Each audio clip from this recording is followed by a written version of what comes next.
It's official there, British rock star Ozzy Osbourne has died at the age of 76.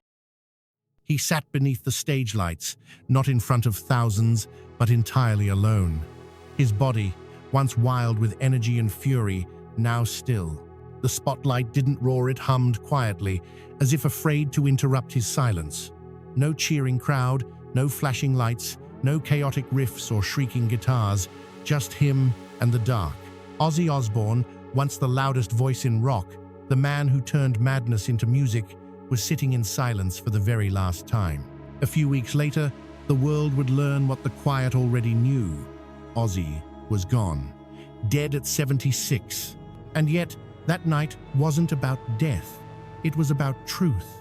17 days after that final performance, Sharon Osbourne stepped forward, not as his manager, not as his wife, but as the last keeper of his story. With trembling hands, she shared the letter he had written before walking onto that final stage. It was raw, unpolished, aching with honesty. And suddenly, the world realized. The Prince of Darkness had left not with a scream, but with a whisper. That whisper echoed louder than any amp ever could. Because behind the blood, the bats, and the black eyeliner, there had always been someone else. Not a god, not a demon, just John Michael Osbourne, the broken boy from Birmingham who somehow survived it all and wanted to leave behind one last truth. This is his story, the man, the myth, and the slow, quiet goodbye. The news broke like a quiet thunder. British rock icon Ozzy Osbourne had passed away at 76. No media blitz, no dramatic announcement, just a statement, simple, somber, final. But 17 days before the world knew, Ozzy already knew.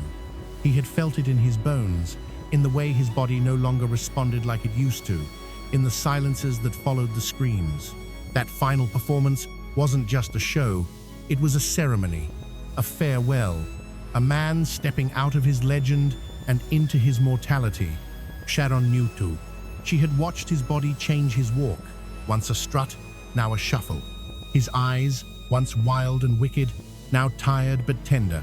She had seen the man shrinking behind the myth, so when she posted the letter on social media, she wasn't announcing his death, she was unveiling his truth. The handwriting was unmistakably his, messy, uneven, but honest. The title? If you're reading this, I'm already with you. It wasn't a stunt, it wasn't marketing, it was a confession. Assurandé, a man who had screamed his whole life, finally choosing to speak softly. In the letter, Ozzy didn't ask for pity. He asked for understanding, for peace, for forgiveness from others, and maybe most of all, from himself. And for the first time, the world wasn't looking at a rock god. They were looking at a man fragile, frightened, and finally ready to let go. Ozzy Osbourne wasn't supposed to make it past the 1972nd. Everyone said it. Most believed it. And deep down, so did he. As the frontman of Black Sabbath, he didn't just sing the Howled, he spat rage into the microphone, channeled demons into chords, and turned the stage into a battlefield of fire, sweat, and sound. Songs like Paranoid, Iron Man, and War Pigs became anthems of rebellion. He didn't just ride the chaos, he created it. But offstage, the chaos wasn't performance, it was personal.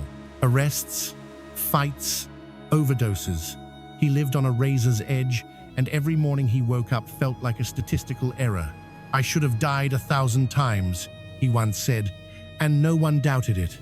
And he meant it. He drank like he was trying to erase himself. He swallowed pills like they were candy. He craved attention the way others crave oxygen. But the world only saw the bat-biting headlines, the theatrics, the madness. What they didn't see was the man beneath all of it, the boy who never believed he deserved to be loved, let alone remembered. Behind the Prince of Darkness was John Michael Osbourne, a scared, dyslexic boy from Birmingham who never stopped feeling like a mistake. His screams on stage weren't just for show, they were survival. Each note, a cry to be heard, each performance, a desperate plea. Don't forget me. Before the fame, before the madness, before the bats and the black eyeliner, there was just John. John Michael Osbourne grew up in a cramped council house in Aston, Birmingham. one of 6 children packed into a home that felt more like a box of bones than a place to dream. Poverty wasn't a phase, it was the air they breathed. And for young John, even that felt heavy. School was no refuge. His dyslexia turned classrooms into prisons. He couldn't read like the others, couldn't write like the others. Teachers called him lazy. Classmates called him stupid. And slowly, so did he. He started to believe the lie that he was broken, worthless, a mistake in a world that didn't care. But then, something happened. Something simple. Something holy. He heard the Beatles. That first note, that first harmony, it unlocked something in him that no teacher ever could. Music didn't judge him. Music didn't care if he couldn't spell. It just took his pain and gave it rhythm. For the first time in his life, he didn't feel like a failure. He felt seen. From that moment on, music became his escape, his shield, his reason to wake up. It didn't matter that he had no plan, no training, no future. He had a sound inside him, and it was louder than every insult he'd ever swallowed. Ozzy Osbourne wasn't born out of ambition. He was born out of desperation. A survival instinct in the shape of a scream. Ozzy didn't set out to become the Prince of Darkness. He didn't craft a brand. He didn't build a persona. He simply survived, and somewhere along the way, the world gave his pain a crown. Black Sabbath wasn't just a band, it was an exorcism. Together, 4 working-class boys from Birmingham summoned something raw, something heavy, something terrifyingly new. And at the center of it all was Ozzy, howling into the void with a voice that sounded like it had crawled out of hell and been baptized in grief. They didn't invent heavy metal as a strategy. They invented it because no other sound could hold what they felt. Every lyric dripped with working-class dread. Every chord rumbled like a collapsing factory. Ozzy didn't sing about devils and war because it was cool. He sang about them because he saw them in his neighborhood, in his home, in his own reflection. But with every success, the distance between John and Ozzy grew wider. The pain that once fueled the fire started consuming the man behind it. And the louder the world cheered, the more invisible he felt. The transformation wasn't glamorous, it wasn't strategic, it was survival. John Michael Osbourne became Ozzy because he had to, because John wasn't built to handle the noise, the fame, the chaos. Ozzy was the armor, the mask, the scream loud enough to drown out the doubt. But even behind the eyeliner, the leather, and the legend, he was still that boy from Birmingham, begging the world to see him before it swallowed him whole. The early days of Black Sabbath weren't about chart positions or platinum records. They were about survival, emotional, spiritual, even physical. The band poured every drop of confusion, rage, and trauma into their music. It was the only language they truly spoke. Ozzy's voice wasn't traditionally beautiful. It was jagged, haunting like it had been forged in the factories of Birmingham and tempered in sorrow. But that voice could cut through steel, and more importantly, it could reach people who felt just as lost as he did. As Paranoid echoed through bedrooms and back alleys, something extraordinary happened. The world listened, and not just with their ears, but with their wounds. Young men and women who felt forgotten, angry, invisible, they heard Ozzy's voice and realized they weren't alone. He wasn't just singing to them, he was screaming for them. But success didn't bring peace. It brought pressure. The shows got bigger, the drugs got stronger, the nights got longer. The identity that once empowered him began to strangle him. Ozzy was still screaming, but now he wasn't sure anyone understood why. He had moved mountains with his voice, but inside he felt like he was buried beneath them. The world worshipped the rock star, but his family knew the man. Behind the fire-breathing icon was someone achingly human, a high school dropout, a former factory worker, a man who never believed he deserved more than what he was born into. Ozzy wrestled with self-doubt like it was a second skin, and though his music brought him global recognition, he still looked in the mirror and saw a mistake. But then came Sharon. She didn't fall in love with Ozzy, the legend. She fell in love with John, the broken man underneath. Where others saw chaos, she saw depth. Where others walked away, she stepped closer. And for the first time in a long time, Ozzy let someone in.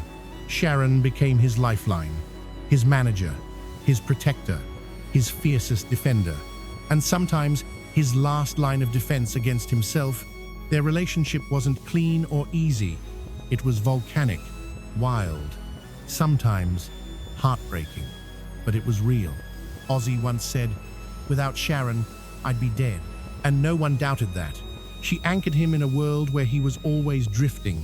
She reminded him every day that he wasn't just noise, he was a person worth holding on to. In the storm that was his life, Sharon wasn't just the calm. She was the reason he kept coming back from the edge. When Ozzy met Sharon, he wasn't looking for salvation, he was trying to disappear.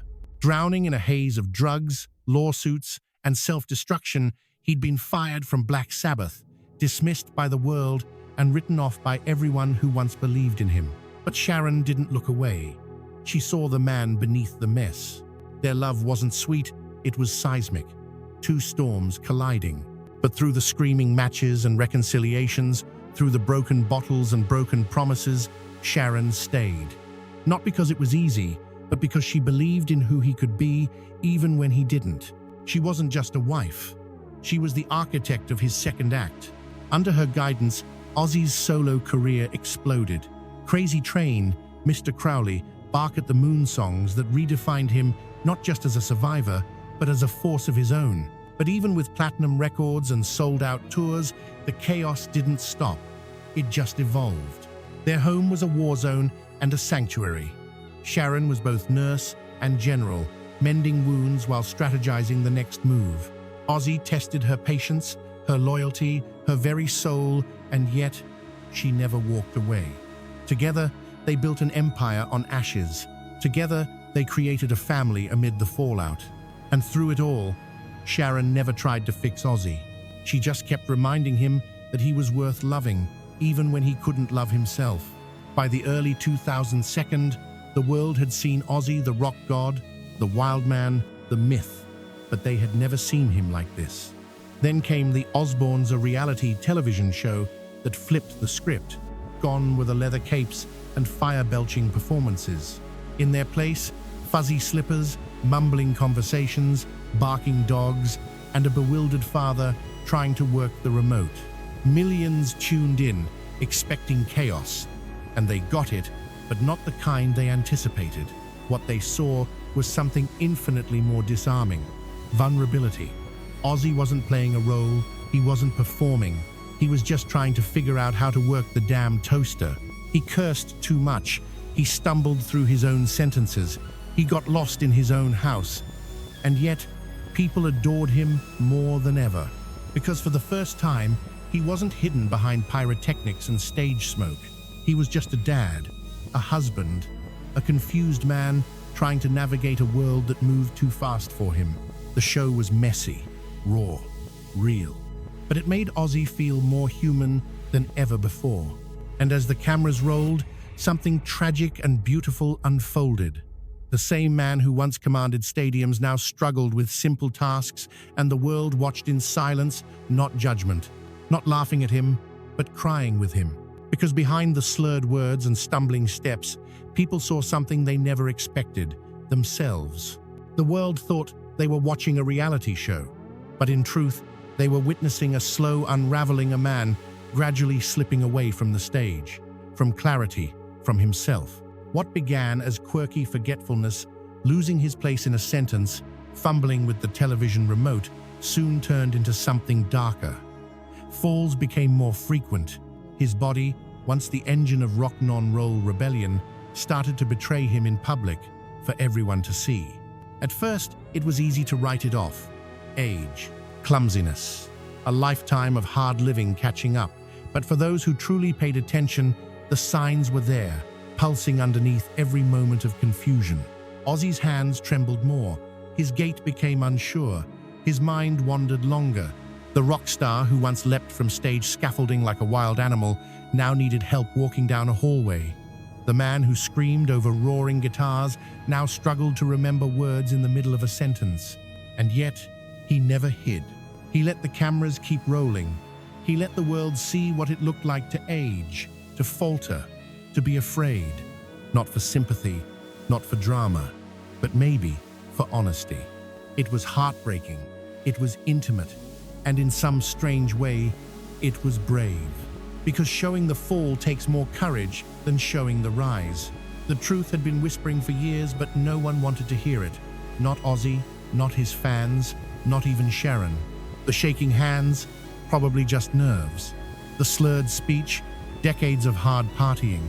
The constant falls, maybe he was just getting older. It was easier to believe in coincidence than to face the inevitability. Because facing it meant accepting that the Prince of Darkness was dimming, but the whispers grew louder. And then came the words no one was ready for: Parkinson's disease. A cruel twist of fate for a man whose life had been built on motion, on energy, on presence. Parkinson's wasn't just a diagnosis, it was a slow, merciless erosion of everything Ozzy had fought to become.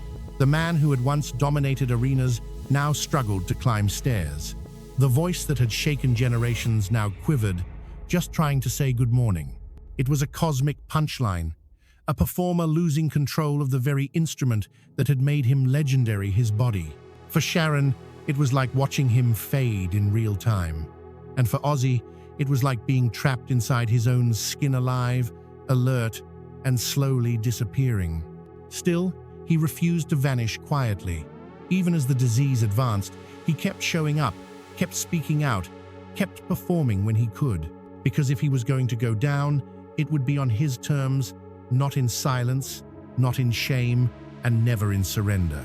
For a man whose very identity was forged in fire, fury, and forward motion, Parkinson's felt like a slow imprisonment, his body the cell, time the warden. Ozzy had spent decades cheating death. He'd survived overdoses, stage accidents, addiction, even being fired by the very band he helped build. Every time life tried to end him, he screamed louder, fought harder, lived wilder. But this was different. This wasn't a moment to survive. It was a future to endure. The tremors weren't just in his hands, they were in his confidence, in his independence, in his very sense of self. What once looked like stage fright was now something permanent. What once passed as eccentricity was now evidence of something irreversible. And yet, he never asked, why me? Instead, he asked, how do I keep going? The man who once climbed stage rigging like a demon on fire now needed help just getting out of a chair. And still, he cracked jokes. Still, he practiced music. Still, he tried to dance awkward, unsteady, defiant. Sharon watched all of this. Every stumble, every sigh, every private breakdown.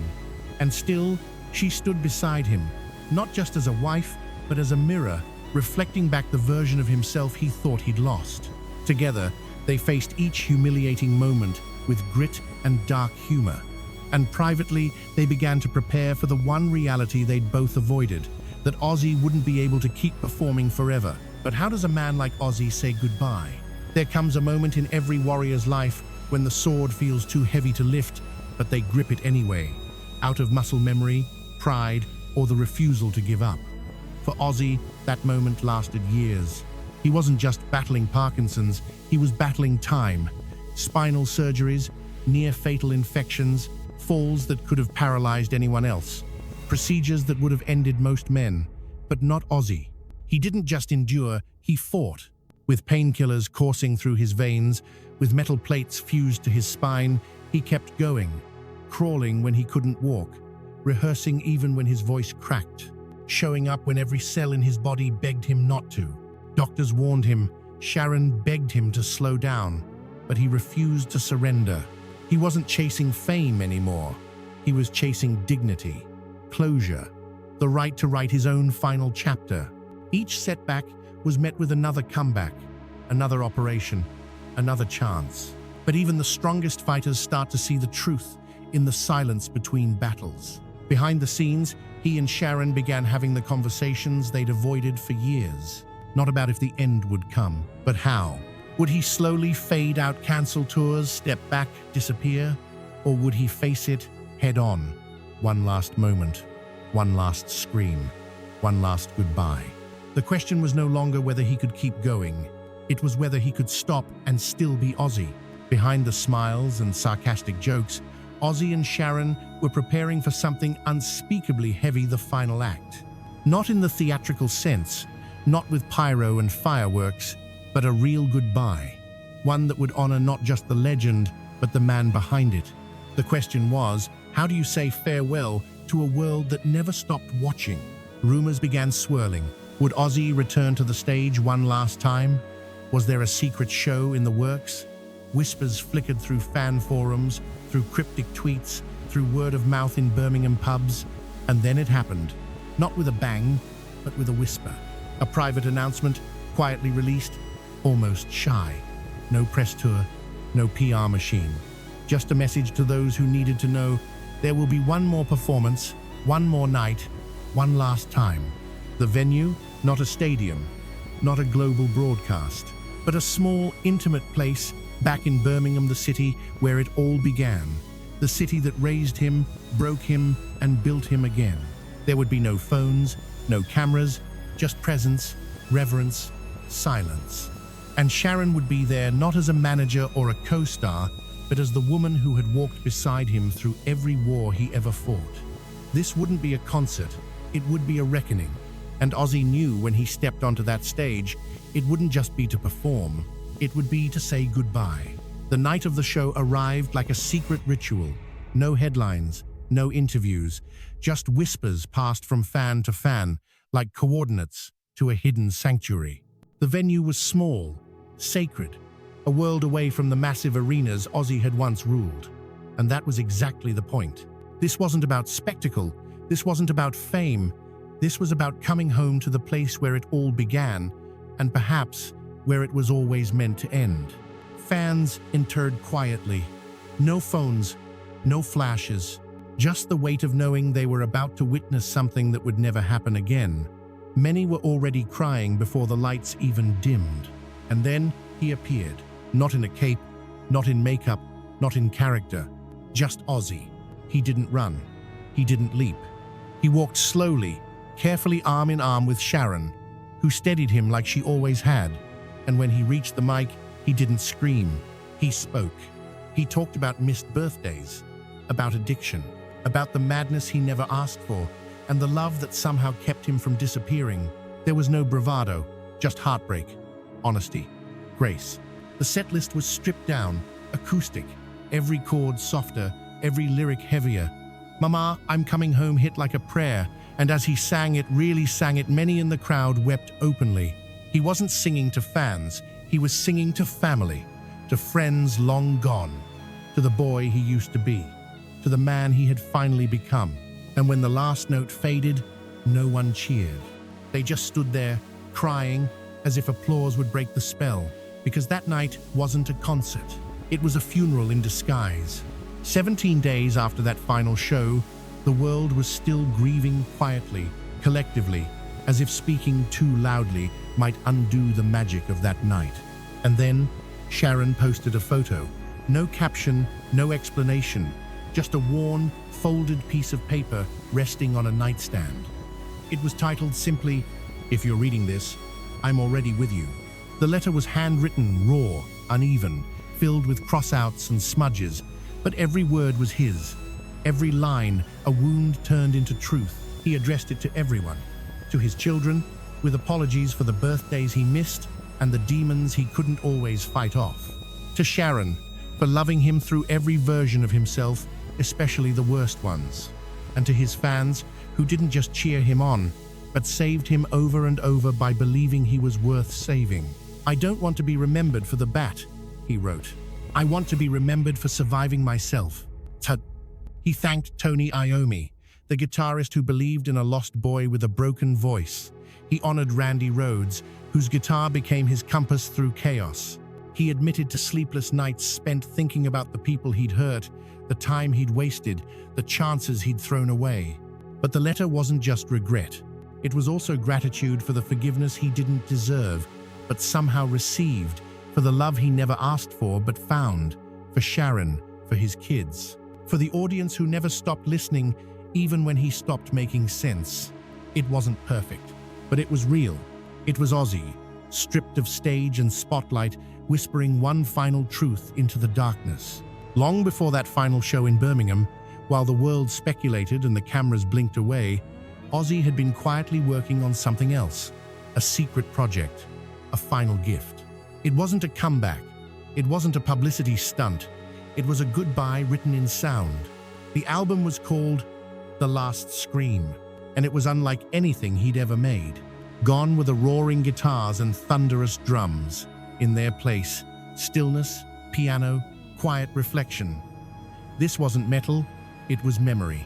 Each track was a farewell letter, not shouted but whispered, a love song to the past, a lullaby for those he was leaving behind.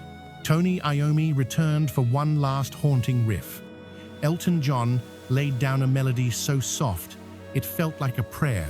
Even Post Malone added a verse unexpected, heartfelt, like a son saying goodbye to a father he never met. There were new songs, filled with stories he'd never told aloud. There were reimagined versions of his classics, transformed into elegies. One track was just Ozzy talking to his grandchildren, telling them about the Birmingham streets where he grew up, the moments he'd give anything to relive, and the lessons he hoped they'd learn without the scars. Another track? A duet with Sharon. Their voices fragile, aged, imperfect met in harmony one final time. The album wasn't made for charts, it wasn't made for critics, it was made for closure. And when it was done, Ozzy knew. This was the last scream the world would hear from him. Not a roar, a whisper. But somehow, it said more than a lifetime of noise ever could. When the final note of the last scream faded, there was no encore, no press tour, no media frenzy, just silence. But in that silence, something extraordinary lingered, a legacy no longer defined by shock or spectacle, but by something far more human. Truth. Ozzy Osbourne's story was never really about music. It was about survival, about facing demons not in lyrics, but in life, about dragging yourself out of the wreckage you caused, about choosing to live when dying would have been easier, about falling down over and over and still getting back up. Yes, he was messy, flawed, addicted, explosive, but he was real. And in a world obsessed with filters, fakes, and fard, that's what made him immortal. He didn't just give people permission to be loud, he gave them permission to be broken, to feel too much, to make mistakes, to scream when the world demanded silence, and to sit in silence when the noise got too heavy. From a dyslexic kid in a council house to the godfather of heavy metal, from prison cells to platinum records, from madness to peace.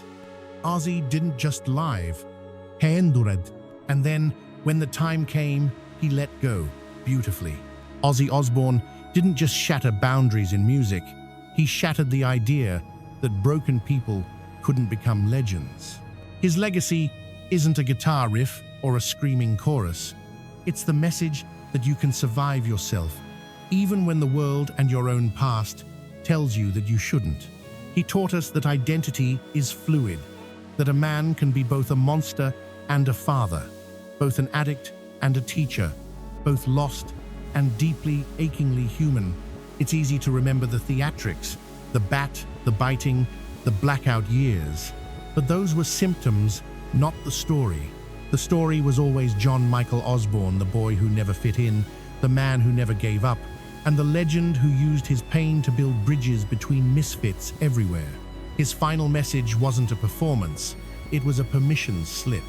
To live loudly, to feel deeply, to fall apart and rebuild again and again. He made room in the world for people who thought they didn't belong in it. And in the end, what more could any of us hope to leave behind? Even now, after the stage lights have dimmed, after the final chords have faded, after the man himself is gone, Ozzy's voice echoes. Not just through the speakers, through us. In every kid who doesn't fit in every person battling something the world can't see, in every quiet soul who just needs one scream to feel alive. His was a voice of rebellion, but also of redemption, of rage, but also of tenderness, of chaos, but also of clarity. Ozzy didn't spend his life being understood, he spent it being real. And maybe that's why he connected so deeply, because he dared to show his ugliest sides, dared to laugh at his own fall, dared to whisper when the world demanded a roar. He didn't just teach us how to make noise. He taught us how to be human, loudly, unapologetically, and all the way to the end. Even in death, he didn't ask for pity. He asked us to keep listening, to the silence, to the scream, to the truth in between. Ozzy Osbourne's greatest gift wasn't his music, it was his message. You can be a disaster and still be divine. He showed the world that you don't have to be polished to be powerful, that your pain doesn't make you weak, it makes you real, that you can be lost and loved, shattered and still shine. He didn't try to hide his scars. He wore them like medals. He didn't pretend to have answers. He just showed up, broken and honest. And in doing so, he gave others the courage to stop pretending, to take off the mask, to admit they're tired, to cry in public, to be loud when the world says be quiet, to be soft when the world says be tough. Ozzy lived like a scream, but he left like a whisper. And somehow, both were unforgettable. His legacy is not just in what he did, it's in what he allowed the rest of us to feel. The truth, the grief, the chaos, the beauty. Ozzy Osbourne may be gone, but he didn't vanish. He left echoes in every song, in every stage he ever set on fire, in every misfit he made feel seen. He didn't write a perfect life. He wrote a loud one, a messy one, a brutally honest one, and in the end, a beautiful one. He didn't ask to be idolized. He simply asked to be remembered, not as a monster, not as a myth, but as a man who faced down his own darkness and made something loud and lasting out of it. Ozzy's life was never quiet, but in his final act, he showed us that silence has its own kind of power, that letting go doesn't mean giving up, and that true legacy isn't measured by how loudly you lived, but by how deeply you were heard. The Prince of Darkness is gone, but his voice from roar to whisper will never die. So if this story moved you, don't just mourn him. Turn up the volume, tell the truth, and never apologize for who you are. Because somewhere, in the quiet, Ozzy is still listening.